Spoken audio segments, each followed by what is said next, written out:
It is a play that's, I guess, touches on the world of Hollywood, movie making. A marriage that I've kind of stayed away from. I've worked in both worlds, but kind of kept them separate. Written plays about people doing all kinds of things, white collar, blue collar, teenagers, men who've just lost their wives, all kinds of things, but never really written about the other world that I inhabit. And so I thought, why not? It seemed like very fertile material.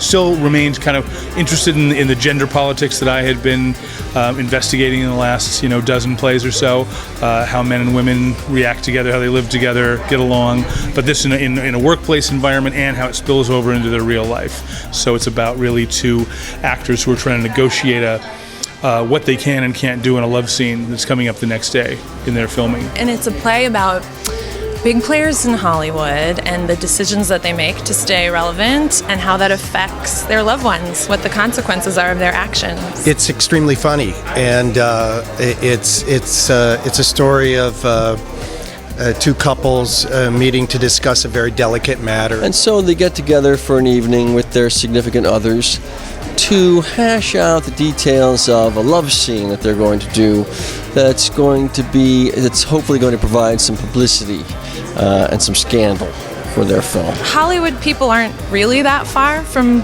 us regular people, and so we all make decisions and we all have the fallout from those decisions, but it's interesting to see on a bigger scale what happens to people and their loved ones when they make those decisions. It is so thought-provoking for me, and what I hope will be even more so for the people that come to see it, whether they know anything about Hollywood or not. And that is what I've always loved about Neil's writing. I just think it's his funniest play. I'm someone who uses comedy, but I really can't say that I've written comedies. People like Chekhov used to always confound people by saying, "Oh, it's a comedy," and people are like, "Well, which part is the comedy?" And there is a balance of comedy and drama in Chekhov. And while I've used my stuff has primarily been more dramas, but this is the first thing I've actually had the guts to write a comedy on. So my big worry and fear and hope is that people laugh. This is my fourth play with Neil, our third at MCC. He's a dear friend and a lot of fun. It's my first time working with Terry, but I've known him for years, and he's obviously a brilliant actor and a brilliant director. Terry Kinney is probably the perfect person to direct us in something like this. Terry Kinney is a maestro.